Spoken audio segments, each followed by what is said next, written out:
Chronic Hoosier joining us, brought to you by our great friends at Andy Moore Honda, Bloomington. Bloomington's #1 Honda dealer. #1 for a reason. They've got the best deals. Go there and check it out, andymorehonda.com. You can get more to your door. Speaking of more to your door, we've got it with Chronic Hoosier. He joins Kevin Brockway and myself. How are you, sir? I am doing well. I'm not gonna lie, man. I am pretty amped up for tonight. This is such a big game, and I'm excited to get to the hall and check it out. We'll see if I feel the same way at midnight. Yeah. Joe Hillman did the post-game show a couple games back and talked about, or it was the last game actually, but talked about how big of a game this was going to be, and and he hadn't done that before. But he was kind of specific about the fans need to show up for this game. There needs to be the energy there. You've got to have that Purdue-esque energy because Indiana needs this game. The Indiana team needs to have that energy. They have to play defense at that same high level for 40 minutes, not 20 minutes, but they've got to hit shots and free throws. Now, that usually happens a little more frequently when you're at home. So let's see that happens. But they have got to do the basic things, man. You just got to hit shots, hit free throws, and play better basketball. No doubt. I mean, Kyle Tabor had said something pretty similar the other day. I can't remember which loss it was after, but basically talking about the fact that, as daunting as the schedule is, the flip side is there are a ton of opportunities for Indiana to improve themselves as far as their tournament selection, as far as their seeding and everything else. And, as a player, how could you not love to see all these ranked opponents on the roster, national broadcasts, not on the roster, on the schedule, excuse me, and just the opportunity available to show the world what type of a team you are. And I know this team thinks a whole lot better of themselves than what the record may reflect at this point. And I think a lot of fans probably did as well, not that very long ago. Purdue was less than a month ago.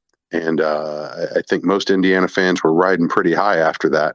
And I don't think this team is that far removed with the absence of Rob Finney from a team that's capable of pulling out that kind of an outcome. And if they're ever going to reconnect with that, it's probably going to have to happen at Assembly Hall. It's probably going to take a ranked team. And it's on the table for them tonight if they want to take it. Kevin? Yeah, last ranked team at home too, because the final two will be on the road. That'll be Ohio State and Purdue. So you really got to have this one in terms of this is really your best opportunity for another quad one win, and that would put you at 3-5, and then you'd have two more at Purdue and at Ohio State. So I think that this is this is really important in terms of having to come out with the right mindset. Defensively, you got to contain Johnny Davis, make other guys beat you. As I said earlier, Brad Davison has been struggling a little bit. So you hope that he doesn't get going and that continues. And Tyler Wall, containing him inside. And get Trace established too, I think. Get him, back to feeling good about himself. And some of that's on him too in terms of his post boost. And like I said, his energy. I mean, I just really think that, Trace is a guy that, especially because he's limited, obviously, in terms of his outside shooting and stuff. When he gets those rebounds and those putbacks and uses his athleticism at the rim in that way on the offensive boards, I think that really gets him going and gets his confidence going. And Indiana is going to need that, not just for this game, but continuing to going forward. And can they maintain that going forward? Because as this season gets shorter, the opportunities, while they have them in front of them, they are also getting shorter. The challenges also grow tall as well. Going to Purdue at the end of the season, I mean, that's not a game that right now I think anyone expects Indiana to win. But there are games that they do are expected to have to win, and this is one of them. They just have to rise up. If you want to make the tournament, there are things you have to do. It's pure and simple. You don't have to be perfect. You don't have to knock off the #1 team in the country, but there are games that you have to win. And this is just falls into that category for me. And the big thing right now is this is a team that, and Woodson kind of addressed it a little bit last night when he was speaking about the team's leadership or the lack thereof at times. Acknowledging this is a team that has not been there. This is a team that has not found success at the close of a season for anybody that's on this roster. And it's really difficult to do it, to be it, when you've never seen it, when you've never made it happen. And it's not that it's impossible. It's just there's nobody on the floor to show them the way. And it's a struggle he's clearly battling with right now, trying to get them in a position where they can make that happen, where they can actualize that, having not yet done it before. And sports psychology is an extraordinarily complex science. But at the end of the day, it's really kind of a simple equation. You've got to get a group of guys to buy into the same goal and the same game plan and go out and execute it better than the guys trying to stop you from doing that.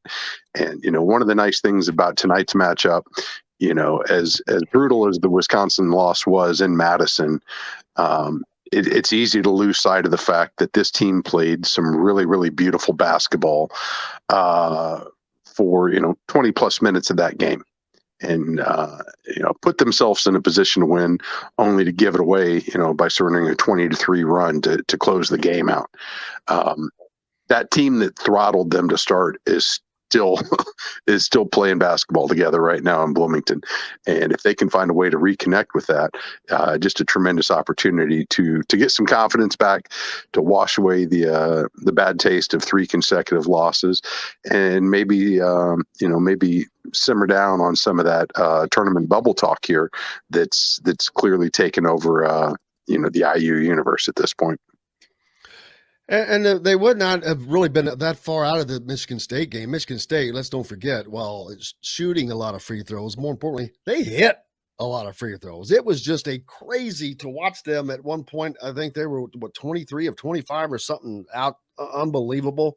I mean, that's out of the ordinary, which made that look worse than it was. I think Indiana, if they had just done a couple of things and Michigan State had not have been on super cloud 9 hitting free throws that day, that game would have been back and forth. But unfortunately, it was also a very physical game, and that did not work out in Indiana's favor either.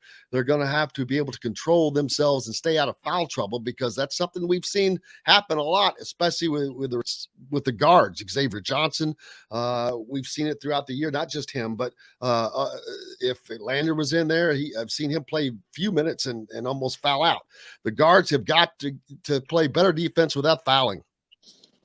No, and I think that's everything. As much as we like to focus on Trace Jackson Davis's contributions or shortcomings, the thing that stands out to me is in the last 3 games, Indiana spent over half the time on the floor without a true point guard on the floor. And as critical as Trace is to this team's offensive efficiency, I would take it even further and say you've got to have a guard. You've got to have somebody that can not only create, but defensively, as bad as Indiana looked in the pick and roll defense, so much of that starts at the point of attack. And Xavier has got to find a way to keep the energy, the intensity dialed up.